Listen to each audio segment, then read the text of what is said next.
I've always wanted to move to Europe. The food, the architecture, the culture.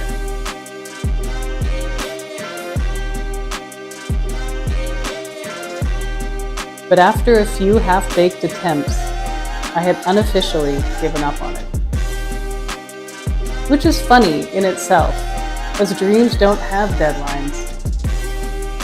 And one thing we can always count on in life is change. Yet, just because I lived in one place for over 20 years, owned a condo, and had a fairly complete life there, I assumed I wouldn't be moving to Europe. All this to say that shifting our plans here was like a dream on top of a dream.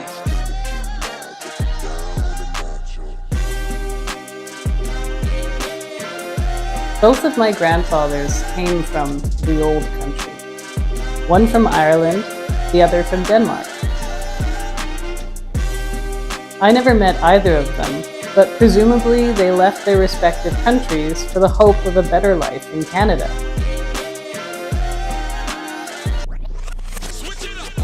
Now, nearly a century later, I am headed back the other way for the same purpose. Somehow thinking about that makes me feel connected to them and my roots.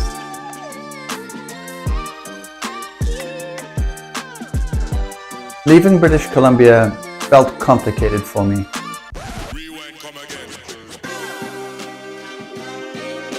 Originally from South Africa, I moved to London and stayed for 7 years before moving to the US for a bit. I then moved to Vancouver, where I built a life over the past 15 years. As an adult, BC is the place I've lived for the longest, and I loved it. But it had changed, and so had I.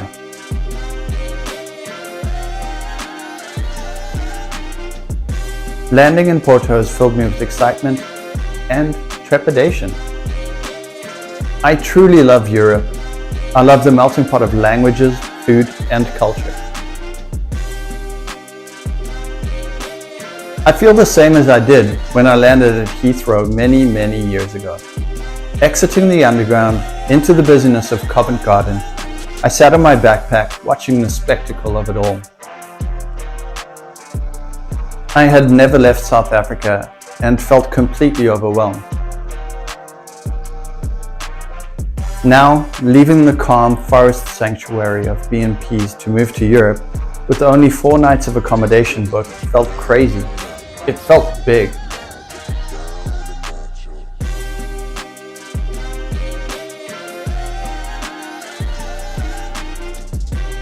We arrived to a heat wave we hadn't expected. And though we packed light for a year's worth of clothing for 2, we had way too much stuff to comfortably carry. This fact was emphasized when our cab driver couldn't find our B&B, so left us to trudge through the streets with our mountain of crap.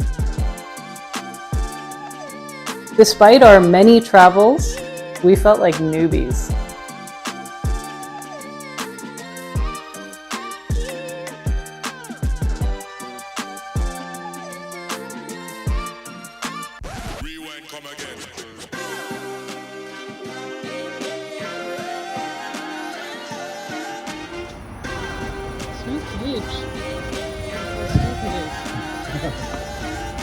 Or how long it is.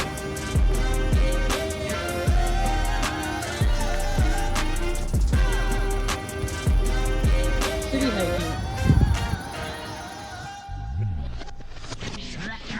But we were in Europe to stay, and we were so in love with the antiquity, the cats, the riverboats, the old people in the parks, and, staring at us out of their windows, the murals and bridges. It was all so exhilarating. Interview time. All right. So here we are. Really great couple of days in Porto. Beautiful. It's very beautiful here. Moving towards the Douro Valley to see the countryside. feeling like we have too much stuff. Mm-hmm. It's hotter than we thought it would be, and we have a lot of things. But we're not planning on moving. We're planning on finding a place. We're just really used to traveling light, so the opposite, and having clothing for all seasons just feels. Which seemed like a good idea because we're planning to live here. Feeling a little tender bits, out of sorts, but having really nice time and trusting the process and coming back to a state of faith, normalcy. You gotta go for it to see. Kind of similar feelings to being homeless or not sure where you're going to land. The intensity of not knowing and not having a place to stay in the short term or in the long term, reflective of Mexico in that sense. Maybe it's reflective of the last 10 months. Sure. We haven't had a home for 10 months, and we're in a new country, and we've done so much research, but there's still little things that we haven't seen that are more complicated than others. This is like, we're like broken records. And because we were set back, we end up being here in the busiest time of year, so there's tons of people around, which isn't ideal. And then we also, it's harder, there's more competition, the prices are up. So, generally people book ahead, but we weren't really sure where we'd be. And we have a trusted house sitters that we are hoping to get, but they've kind of stopped communicating with us. But that is in 3 weeks, so there's time. We just want to try and make some plans now and solidify some longer term accommodations so that we can, but we also want to like travel around and see different country side places, towns, villages, to try and find an area that we want to settle down in and start looking. This stuff is hard. It's really exciting, and we're very lucky, but it's hard to keep your shit together when you're not on vacation and you're kind of like, wow. You're watching our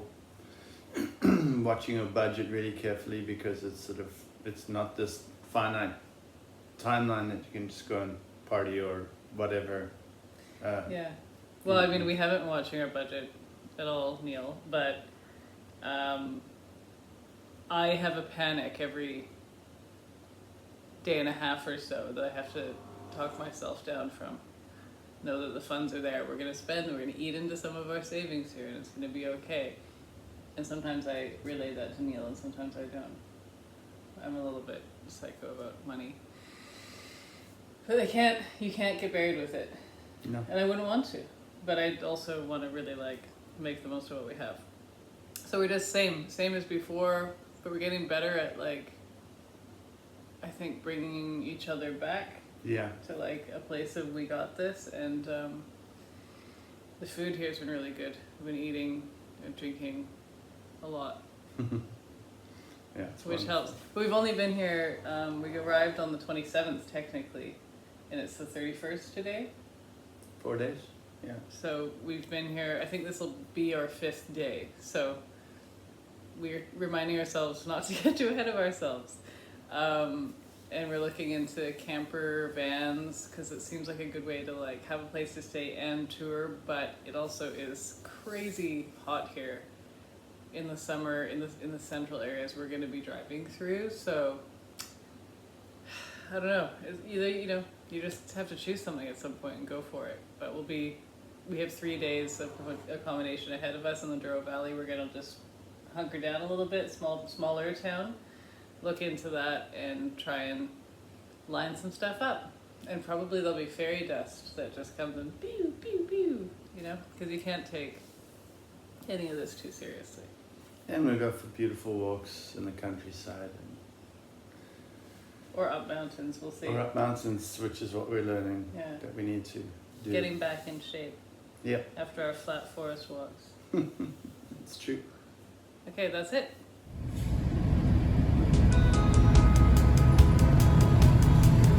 We let a little pressure off by booking our next small stretch of accommodation and hopping on a train to the Douro Valley.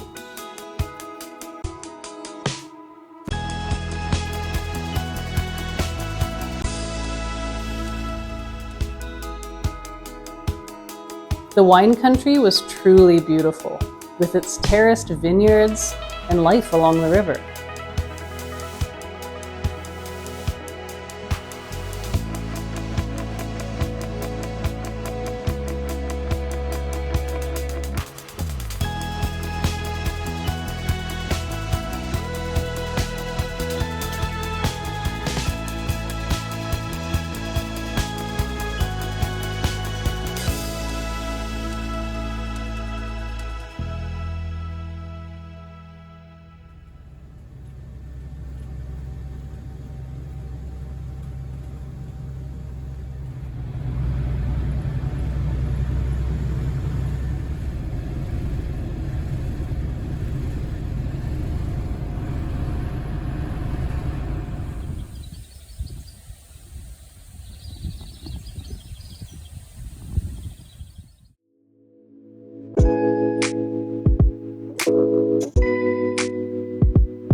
Attractive as it was, this still wasn't quite our vibe.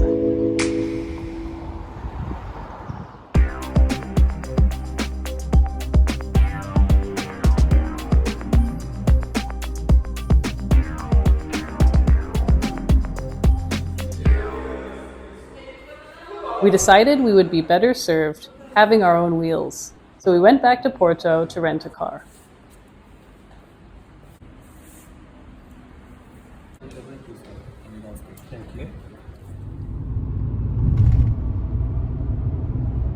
We drove north through Braga to Geres National Park and stopped under a towering oak tree.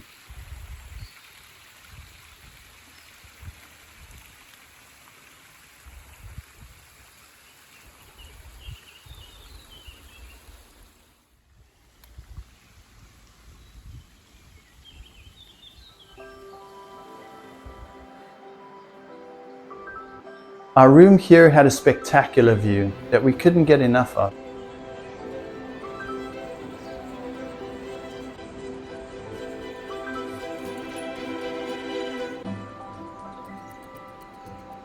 Speaking of views, Geres, like Porto, was very hilly.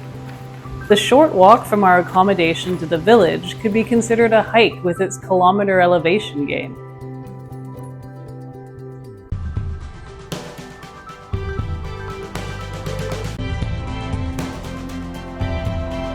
The white noise of running water permeated this place.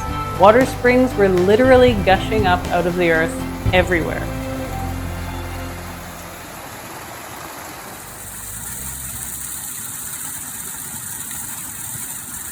This natural environment made us feel at home, and it was here in this lush green nature that we started to fall in love with Portugal.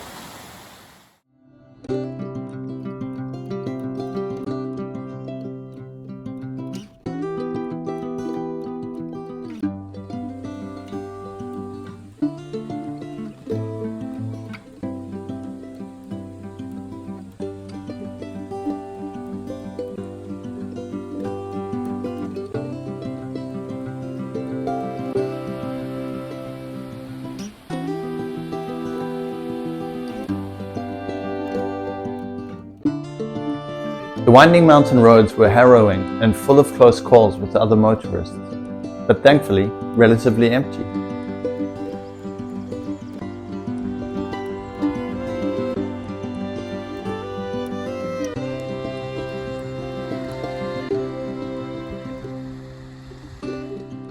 Some of the places we visited had primitive structures still in use, which had the effect like we were stepping back in time.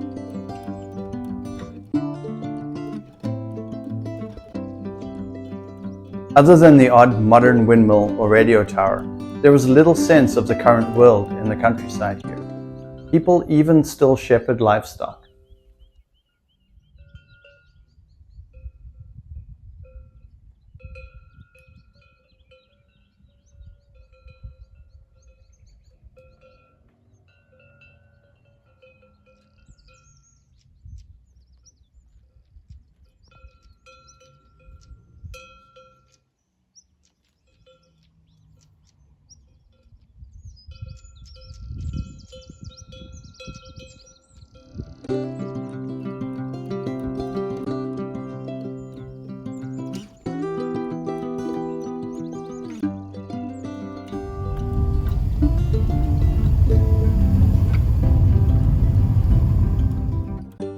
We walked through ancient oak forests on roads that the Romans built 2,000 years ago, and we walked across the unmanned border to Galicia, Spain.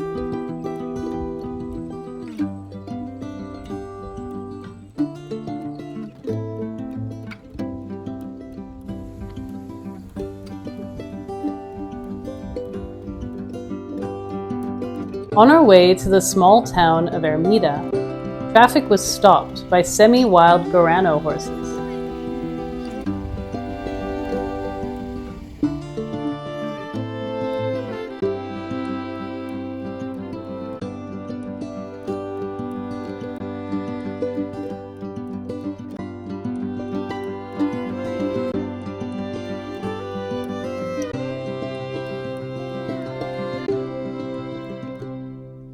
These wild horses have decreased dramatically in numbers due to the thriving Iberian wolf population.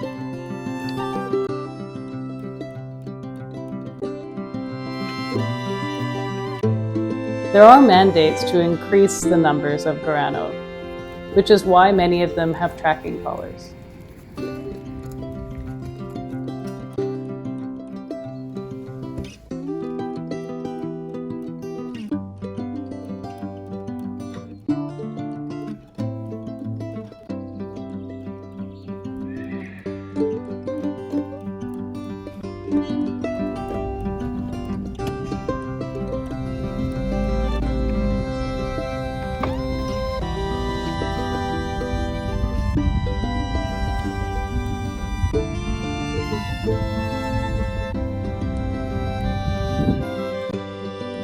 This was a very special place, but there was more to see, so it was off to Resende, south of the Douro River.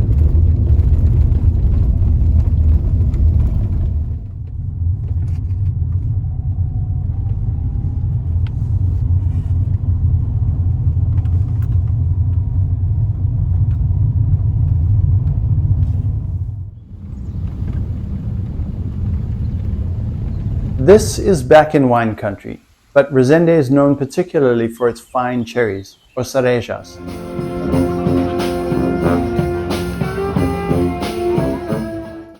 Hi, you look cucamonga.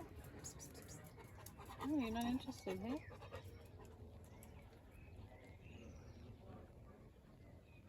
The locals were quite aloof.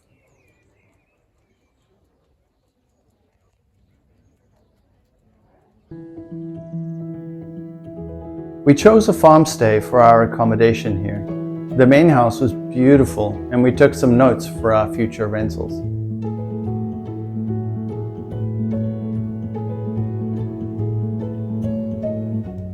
We helped out our lovely host with some technical support, and he recommended some great points of interest around.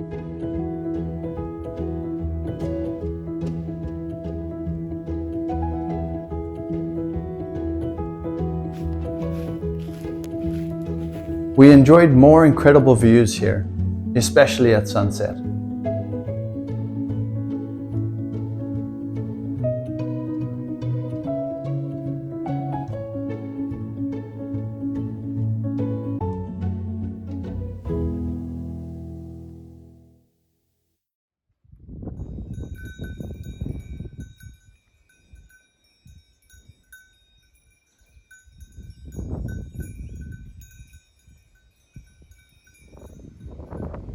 At Penedo de São João, we observed this boulder magically balanced above the Douro Valley.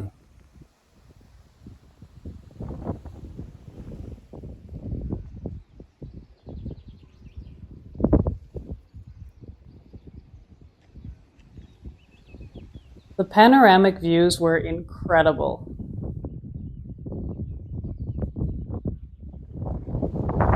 But it was hard to capture the perfect shot.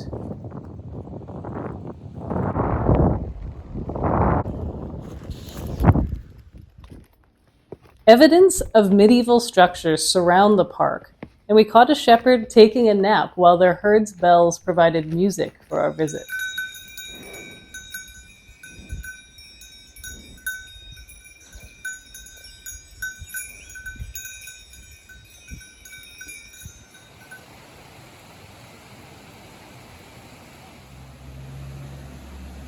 We stopped at a beautiful bridge for lunch, and here we found many curiosities to study and draw.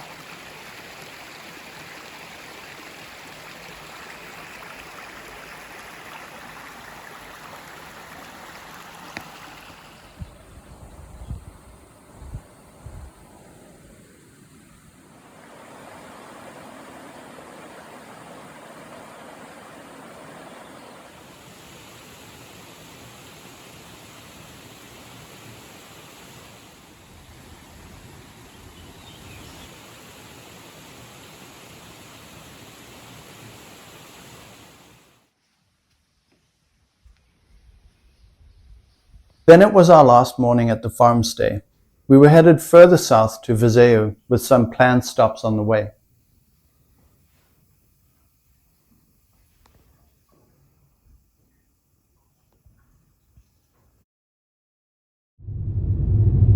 Exploration of something or somewhere new requires discomfort, but the benefits that you reap far outweigh the minor irritation. When you're in an entirely new place with new culture and different customs and beliefs, it's easy to see the misconstrued facts and knowns of your own that you've likely never challenged.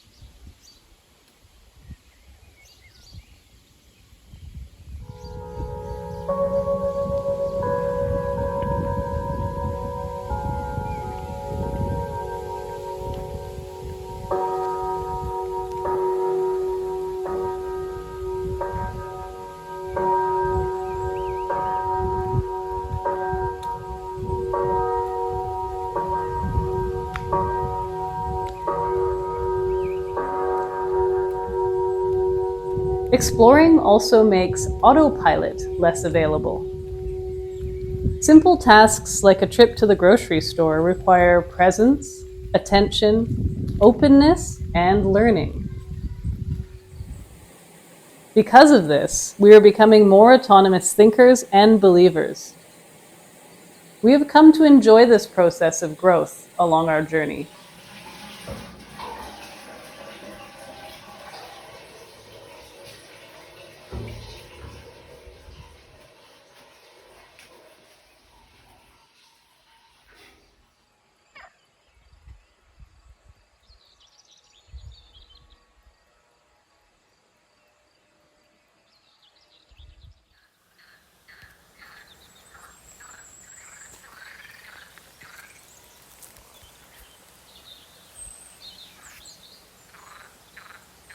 Ponta de Panchora on the Rota Romanesca was idyllic with its frog choir that was delightfully unusual to our ears.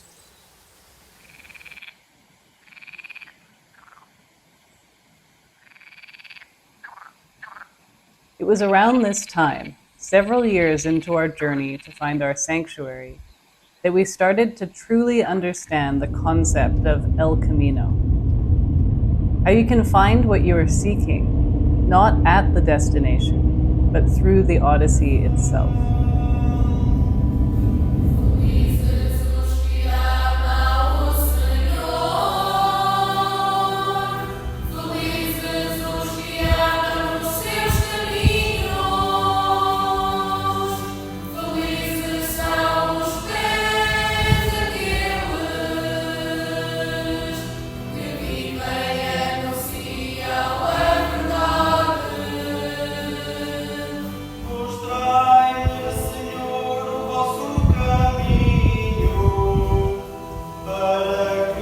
The fog at Capella de São Cristóvão felt surreal.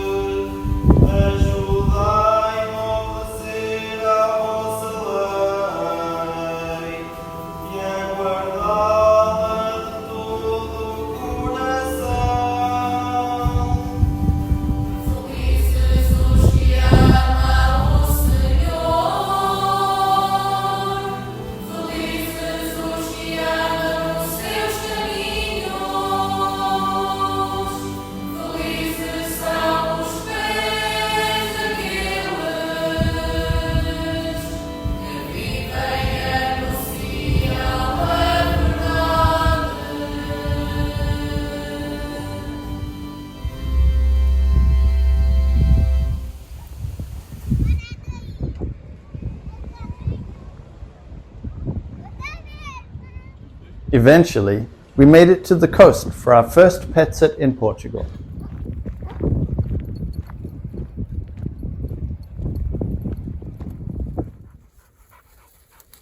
Meet Swell and Naza, our bosses for the next 3 weeks.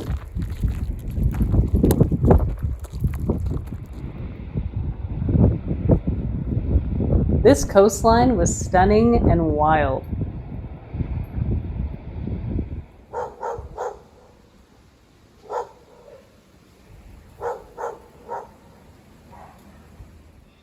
Sit.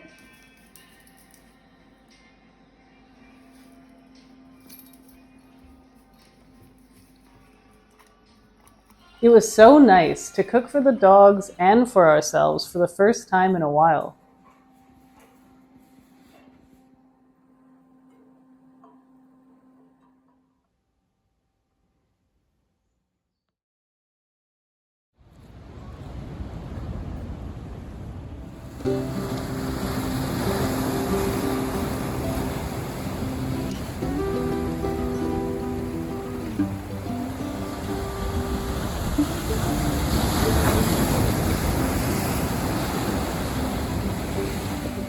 This sit was perfect for us.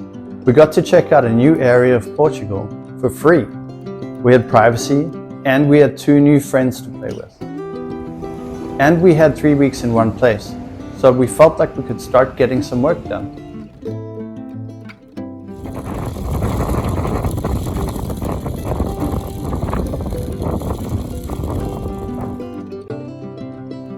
Contributing to another being's happiness is always a wonderful feeling.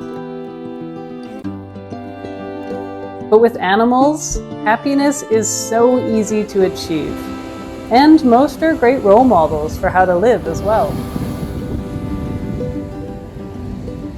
These 2 reminded us to take it easy, play, rest, get up in the morning with vigor, and explore with curiosity and confidence. And this is the level of care you provide, is it not? She doesn't like to walk on a leash. No, nor does she want to walk up that hill. Come on, you can do it. Come on. Come on. You got this, Naz. Come on, Naza. Come on.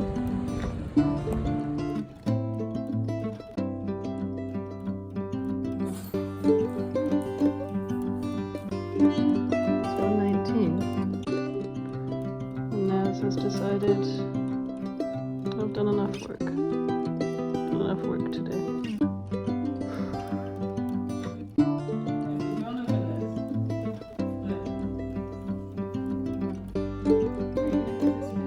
Despite Naz's best efforts, we found a routine, and we're getting a lot of work done.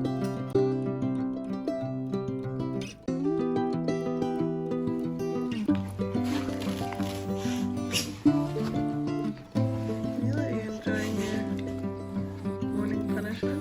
My breakfast.